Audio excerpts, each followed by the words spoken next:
What's up, y'all? Alvin here, and today I want to share a few techniques to help you catch more bass on the fly in challenging situations. I tell the good jokes.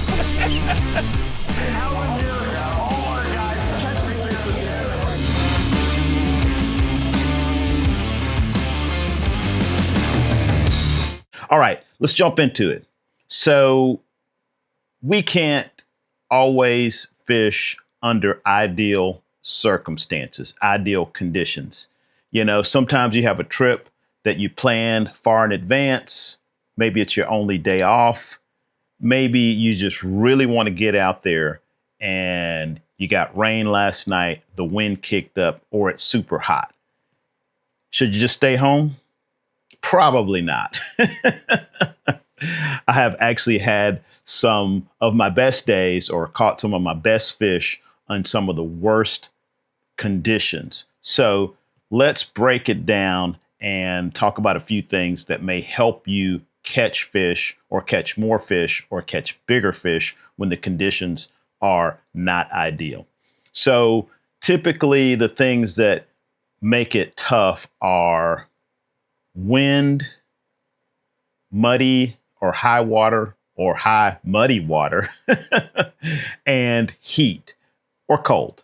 And we kind of treat those two, hot water, cold water, pretty similar.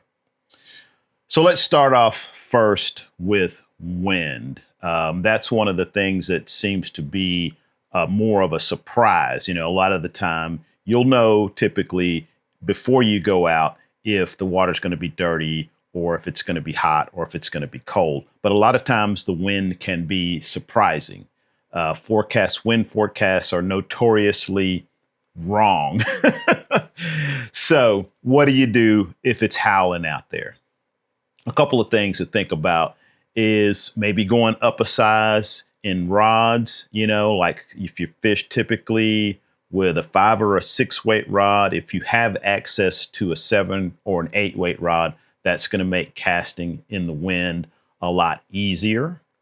Another thing you can do is think about your flies. So a big, bulky, wind resistant fly is going to be much harder to cast if there's a lot of wind. So you can scale down either the size of the fly or the type of fly. So instead of a big, bulky deer hair bug, maybe throw a foam popper or a streamer.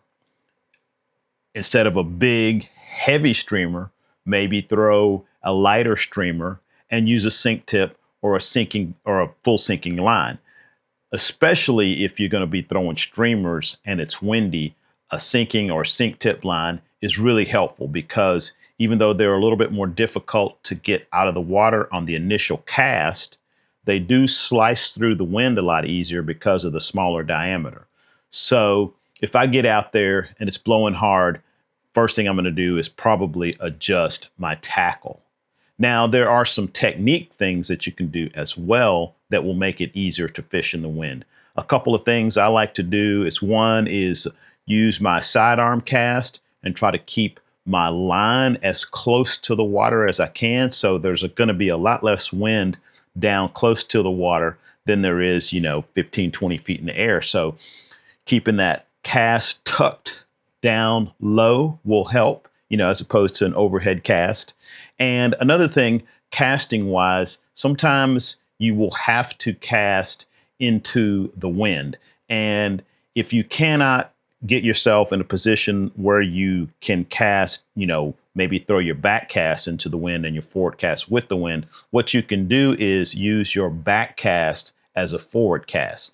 Now, this one does take a little bit more practice, and I'm still not super accurate with the back cast as a forward cast. But the thinking is instead of having your forward cast go toward your target here, you're going to use your back cast to go toward the target, and you're going to cast into the wind with your forward cast, which is usually stronger for most people. So I'm going to make my forward cast into the wind, even though this is not where I'm casting, and then I'm going to come back and try to throw my back cast as my presentation cast. So forward cast into the wind, back cast to your target. It takes a little bit of getting used to, but you can definitely make a much more powerful cast on your forward cast and use that to throw into the wind, and then your backhand cast to make your presentation.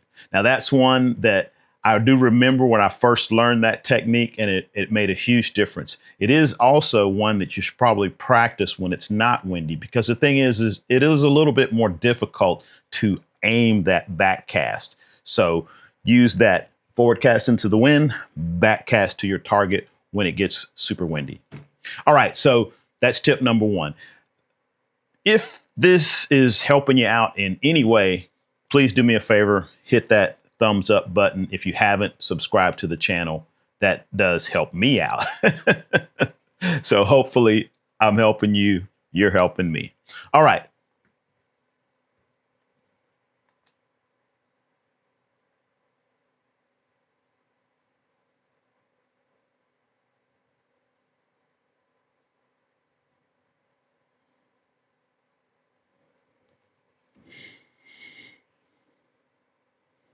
Okay, situation number 2, dirty water or dirty high water.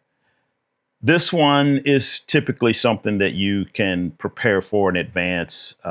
Usually the water is not going to rise dramatically or get dirty while you're out there. If it does, you should probably call it a day, because that may be the indication of rising water, which could lead to some dangerous situations, and we don't want to be dangerous out there. But if it's at a steady level and the water's dirty, the water's high, you can still catch fish. Mike Schultz, who owns Schultz Outfitters up in Michigan, amazing smallmouth fisherman, amazing smallmouth fishery. He says sometimes big fish make mistakes in dirty water. And I have seen this happen a couple of times. Sometimes, a personal bests were caught in really dirty water situations where we're thinking like, man, we're not going to catch anything. And all of a sudden, boom, there's the fish of the day or the fish of a lifetime. So it always pays to get out there if you can. But a couple things you can do when the water's dirty to help catch a few more fish, or maybe catch a fish, period, are things like using larger flies, darker colors. So you want to make it easier for the fish to see your fly, and darker colors will actually show up better in dirty water. Bigger flies are just going to make a bigger profile. They're going to make more noise, and the fish can feel that in their lateral line, and maybe that will get them to come over and, find your fly. So big flies, noisy flies, dark colored flies. Another thing, that if the water temperature is good, you may try a big top water. And that has been a game changer a couple of different times. When, the water's dirty, the fish can't really see the fly, but you have a big noisy top water on there and chugging that thing across the surface, and they can feel it and they'll come and find it. Sometimes it's pretty exciting because, maybe they miss it because they can't really see it. They're going on feel, and it takes a lot of patience to keep moving that fly if that fish is missing it, but just keep moving it until they get it in their mouth. Pretty exciting stuff. Another thing that you can do to increase your chances of catching fish in dirty water is just slowing the fly down. Whether it's a popper, you're making noise on the surface, give it a good pop or two, and then wait. Give the fish a chance to find the fly.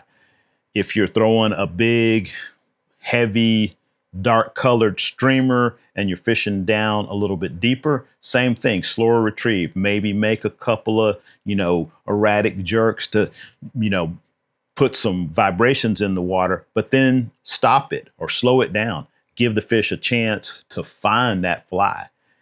I've had some really good days, catching fish on big, dark colored flies in water that I couldn't see more than 6 inches, but somehow or another, the fish were able to find it. But it definitely made a difference when I slowed my retrieve down and just give them a chance to find it. All right, so if it's muddy, if it's high and muddy, don't be scared. Get out there, give it a try. All right. So number 3, let's talk a little bit about temperature. And for us, typically it's going to be hot water, hot air, and sluggish fish. So there's a couple of things you can do. The most obvious thing is to be out there when the water temperature is the best. So first light, even before the sun comes up, and then later in the day when it cools off. Now, I prefer the early fishing because typically that's the lowest the water temperature is going to be for the entire day. So it's been cooling off at night. You know, the sun's not shining at night, so the water has a chance to cool off. So first light, it's typically going to be as cool as it's going to be for the day. And if the water temperature is the trigger, that's your best bet of getting on some fish, is going super early in the morning. The other thing is sometimes, though, it can be good late afternoon as the water starts to cool off. You should just try both, but you're probably not going to want to fish during the heat of the day. So a couple of other things that you can do when the water starts getting hot are similar to some of the things you would do when the water's dirty. So slow your retrieve down. The fish won't be as aggressive when the temperatures are high. So a slower retrieve, give them a chance, make some noise. And typically, things like making super accurate casts. So if you think there's a fish hiding behind that log or on top of that rock, you want to put it right in the strike zone, as close as you can get, so that that fish doesn't have to exert a lot of energy to grab that fly. So like we say when we're red fishing, sometimes you just have to feed it to them. So same thing, maybe the flip side for colder water. We didn't mention that initially, but colder water can also be a challenge. And then you're going to want to get out there when the water temperature is the warmest, typically from the middle of the day till the end of the day. So the water temperature will rise throughout the day, and a lot of times you will see the fish get more active as that water temperature rises. Same thing with flies and fly patterns and fly retrieve or fly action. You want to slow stuff down. You probably want to get a little bit deeper. The fish are usually going to be hunkered down when the water's cold, and you want to just, once again, try to get your fly in the strike zone. Don't expect the fish to chase the fly down. They're going to be sluggish, so you want to make it as easy as you possibly can for them to eat that fly. Now, here's a bonus tip. When conditions are horrible and you're thinking there's no way I'm going to catch any fish, you can try all this stuff that I just spoke about in this video, but really a lot of it is mental. So you have to believe that it's possible to catch fish. Otherwise, you should just stay home. You should probably just stay home all the time if you don't really believe that you can catch fish. Tough conditions can actually make you a much better angler because you have to work a little bit harder to figure it out. You're more likely to try things that are kind of outside the norm, and I have discovered some fly patterns, some techniques, and things that I wouldn't have tried on perfect conditions. I've tried when conditions were not good, and I've figured things out that have allowed me to catch more fish when the conditions are good. So you just got to go. If you don't go, you don't know. All right, so thanks for watching the video.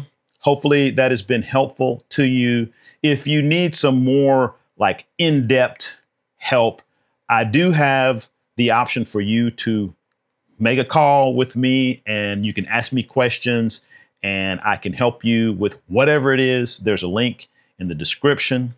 Also, please sign up for my email list. There's also a link in that description. That's the best way to kind of know what I'm up to, what's going on in my life and my world of fly fishing and otherwise. So yeah, thanks for being here. Hopefully I will see you in the next one. And in the meantime, good luck on the water.